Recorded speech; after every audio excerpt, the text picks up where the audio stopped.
Hello chess friends and welcome to Jozarov's chess channel and welcome back to our best chess games of all time series. So in this series we're following the best of the best chess games that have been ever played in chess history, and today I wanted to show a really immortal gameplay by Wesley against Varuzhan Akobian from the US Chess Championship in 2016. This game is really incredible for those who have trouble maybe to beat the French defense. This is really great video. And if you don't know this guy Varuzhan Akobian, he's a great teacher. He teaches chess on the St. Louis Chess Club. You can also check out, of course, the St. Louis Chess Club on YouTube.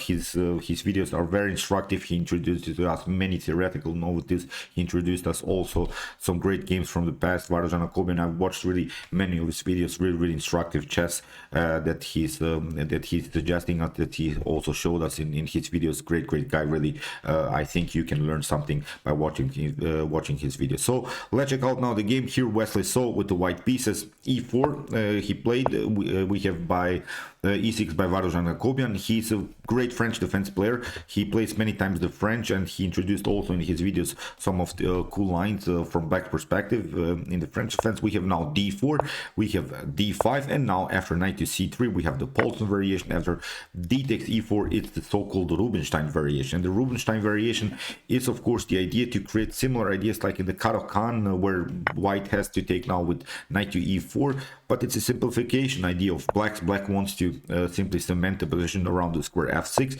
Here knight to f3, and now after knight from g to f6 we're basically challenging the knight on e4. But what Wesley does is perfectly fine. Knight takes f6, because you see many times black now in the opening stage has played with this knight. Now after c3 Wesley so creates a firm pawn structure. It seems so that the position is equal, that not so many things can happen, but you see now how Wesley so will attack this position, because Wesley so recently played outstanding chess, outstanding attacking chess, which I really love to see, and that's why I decided to show you more games by Wesley. Here with the move c3, the pawn structure is fixed, is also a natural idea, and as I said, it seemed to me in this particular position that nothing dramatically can happen, but be prepared. Wesley so will create dynamics out of this seemingly static position. So here c5 by Akobian, perfectly fine. You don't want to play, of course, d takes c5. The queens are off the board, and bishop to c5 will happen.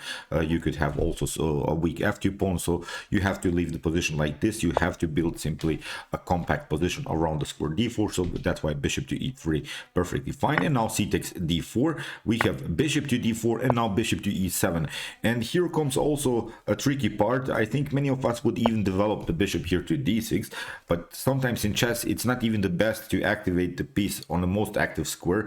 Sometimes you have to keep a compact game. Bishop to d6 would be already a very dangerous idea for black, because queen to d2 could happen, and you see now if you try something like queen to c7, queen to g5 could be an immediate threat. So if you try bishop to e7, would simply take out the pawn, or you could maybe try here to castling instead of this queen to c7 idea, but again it gets very tricky. After bishop to f6, then you have to take out with the g pawn, and now queenside castling, attacking the bishop, and now after bishop to e7, queen to h6 is very dangerous. You see now the queen is attacked. We're simply playing bishop to d3. Also some ideas of rook to d4, rook to h4 are possible. If you try f5, then a knight to g5 is an opportunity. So here I think black is simply lost because of this very dangerous bishop to d6 idea. But there are also so many ideas for black to counterplay this, but sometimes I just wanted to point out that developing the piece on the seemingly most active square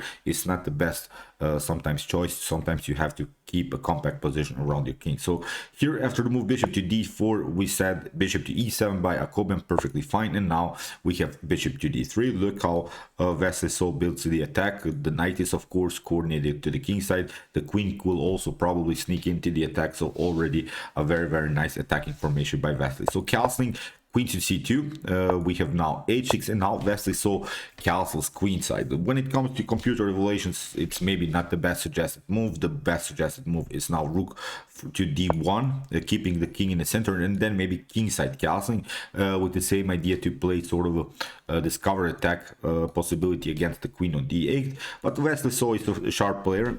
He doesn't mind to to go here queenside castling, because maybe the king on e1 would be even more secured. Now after queenside castling, there is now great possibility also for black to counterplay here. Akobian played a great move, queen to a5, attacking the pawn on a2, king to b1 is necessary, and now rook to d8. That's now a huge mistake by Akobian here in this position. It gives, I think, from this point on, Wesley saw a pleasant game, because there is now a better line for black. Black should go here immediately b5, and the problem is now after potential queen to e2, you cannot go b4. Okay, you cannot go b4, you cannot protect your pawn by pushing the pawn on b4, because you get simply bishop to f6 followed with queen to e4.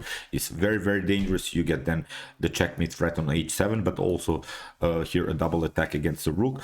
But the best way here for black to proceed is simply to give up the pawn by playing the move bishop to b7, and this position has been played in chess history, and I see many games also that black won in this particular line. So it's a gambit line, but actually it's a great line, I think, for black, because after bishop to b5, okay, you grab the pawn, you have now maybe an advantage when it comes to material, but there is one problem. I think there is a flip side to the coin here. Rook to b8 is always an opportunity, and we have now, I mentioned it many times in my videos, this opposite side attack game when the kings are castled on opposite sides, and sometimes the main goal is simply to give up a pawn just in order to open the position. It's this b5 attack, I think, would be perfectly fine here, although the evaluation is better still for white, but I still think that a sharp attacker also like Varuzhan Akobian could find some kind of a new attacking possibility. Maybe rook to b8, bishop to d5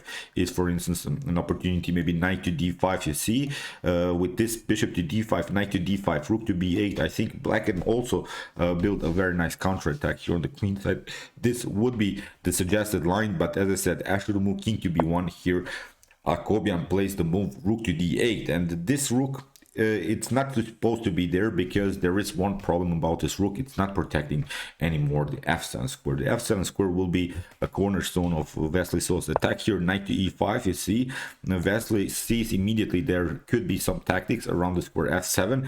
We have bishop to d7, and now queen to e2. Wesley So builds now a similar attack. He still tries to sneak in with the queen to e3, queen to g3. It's of course the opportunity, maybe f4, g4, you see h4, g5, h5. So there are attacking opportunities. Sometimes you should calculate every of these moves, see where this move is leading you. When you see maybe that g4 could be better, then of course you're trying g4. When you see maybe f4 could be better, then you try f4. So as I said, but I hope you realize that white has now a great attacking flexibility. White has now great attacking opportunities. Whatever I think white does is perfectly fine here. So bishop to c6 by Akobian. We have rook to e1. You see, now Wesley plays basically on the idea that Akobian should have played on, because we said after the move b5, sometimes a good idea in chess is to sacrifice the pawn in its opposite side attack games, just in order to create new attacking possibilities on the b file.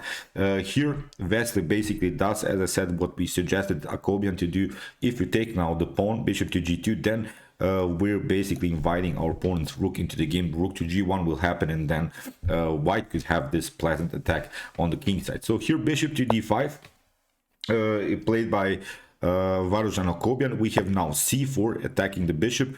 Bishop takes g2, and now bishop to c3. And there is only one way now to defend this position. Here for Varuzhan Akobian, he played, unfortunately for him, the move here queen to b6.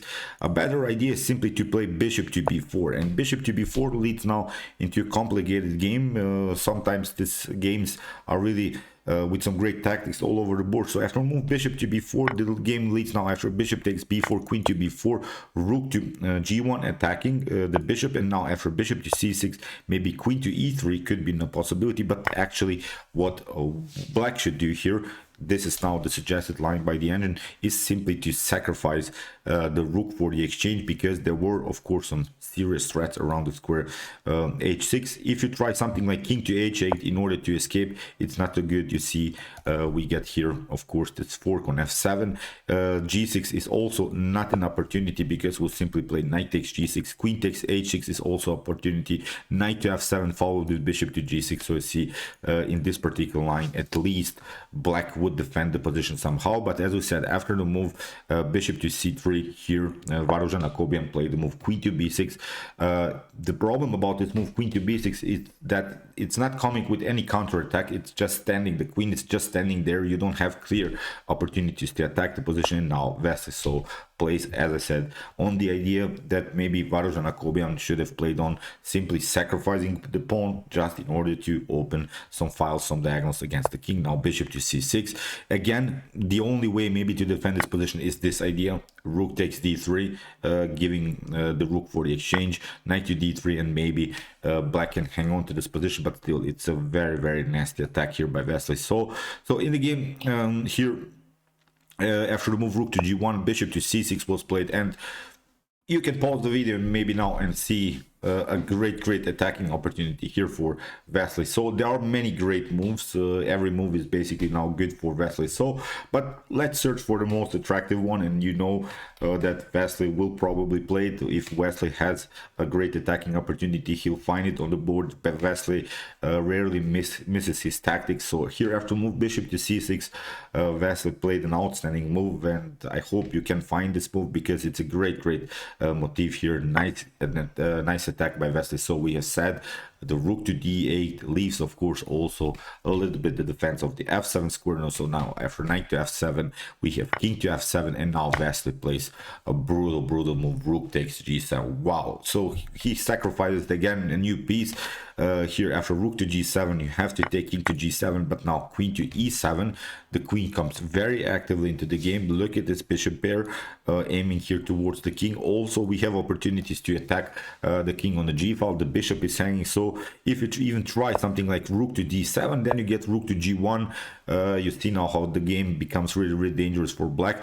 Although down a whole piece and a whole rook, here it's the activity of white pieces gives such a great game here for Wesley. So here bishop to g2 could be an opportunity. Then we can take queen takes d7. Here if you try king to f8, we'll try again queen to f5, taking out the bishop. Here if you try queen to c5, then queen to g6 is an opportunity. Now after queen to g5, we can take out the bishop. That's the main issue here. Here queen to g6, because there were of course threats of bishop takes f6, bishop takes f6, and then queen to g8. So now after rook to g2, maybe you can trade off the queens, but it's a much better position here for white. White is now up 2 pawns, has also the bishop pair on the board. This knight is hanging, so it's something that black should simply resign. So here, as I said, after the move queen to e6, here Varuzhan Akobian tried queen to f2, and now Wesley so simply takes queen to e7. We have king to g8, and now bishop to h7. Although a forced checkmate even would have been here, this move bishop to f6. There's nothing that can be done. You have to give up the queen to f6, and now after bishop to g2, rook to g1. Here is of course this checkmate threat, and now after queen to g7, the game would be over. This is the suggested line by the end, but now after bishop to h7, it's, I think, even a more attractive way to win this game, because after bishop to h7, you have to take out pardon me, you cannot take, you have to play king to h8. But now comes of course this idea of bishop to f6. So as I said, maybe Wesley so missed a faster checkmate, but I think this idea is much more attractive.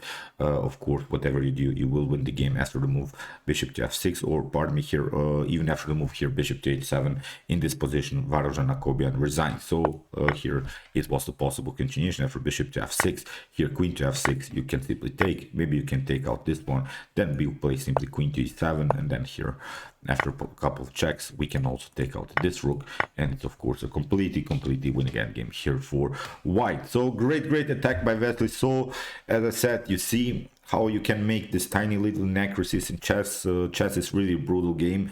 Sometimes it seems so that you played a great move, but it's actually not a great move. It's an inaccuracy. Then your opponent builds the attack. Just remember, sometimes, as we said in the beginning, let's go back to this moment.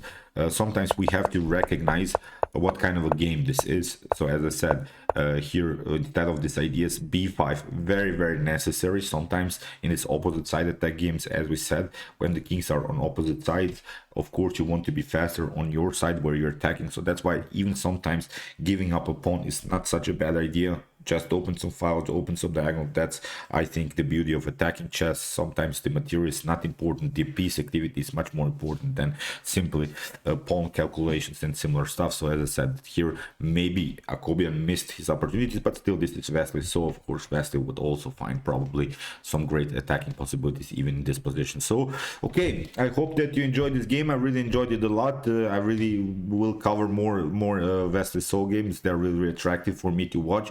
If you want to see more best chess games from history, check out my best chess games of all time series. Here's also the link. And if you want to see maybe the best chess games played by engines, these engine games are really even more brutal than human games with some immortal tactics. You can also, of course, check out my commented chess games played by computers. Here's also the link. And if you like this content, don't forget to subscribe to my channel. See you soon with some more videos, and chess is the best, of course.